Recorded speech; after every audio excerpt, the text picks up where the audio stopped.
Mister செல்வம், என்ன அப்படி deep thinking? எப்ப வந்தம்மா? பொண்டாட்டி ரூம்குள்ள வந்தது கூட தெரியாம மீனெல்லாம் லவ் பண்ற பாத்துட்டு ரசிச்சிட்டு இருக்கீங்க. இல்லம்மா, கண்ணு தான் மீனை பார்த்துட்டு இருக்கு. ஆனா மண்டைக்குள்ள அம்மா பேசினதான் திரும்ப திரும்ப ஓடிக்கிட்டு இருக்கு.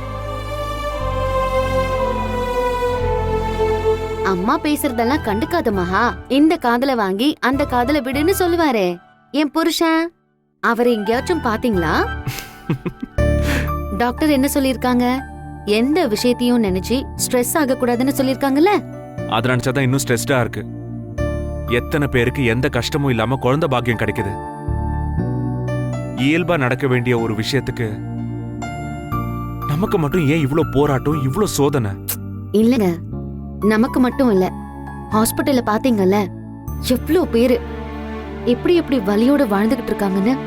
குழந்தை இல்லைங்கிறதுக்காக வாழ்க்கையே இல்லாம ஆயிடுமோன்னு பயமும் பதட்டமும் எத்தனை பேரோட கண்ணுல நம்ம பார்த்தோம். குழந்தை பொறுக்கிறது மட்டும் இல்லைங்க, குழந்தை பொறுக்கலனாலும் அதுவும் இயற்கை தானே.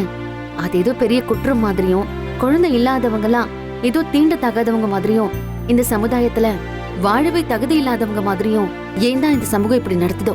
எனக்கு தெரிஞ்ச ஆண் பெண்ணுங்கிற பாகுபாடு இல்லாம இருக்கிறது இந்த ஒரு விஷயத்துலதான் நினைக்கிறேன். குழந்தை இல்லாத பெண்ணை யோசிக்காம தயங்காம மலடின்னு சொல்ற இந்த சமூகம் இவெல்லாம் ஆம்பளையே இல்லைன்னு ஆம்பளையும் சேர்த்துதானே பேசுது. ஆனா நம்மள பொறுத்த வரைக்கும் அவ்வளவு கஷ்டம் இல்லவே இல்லைங்க. அத்தை குழந்தை இல்லைன்னு சொல்றதுல கூட அக்கறை தானங்க நிறைய இருக்கு.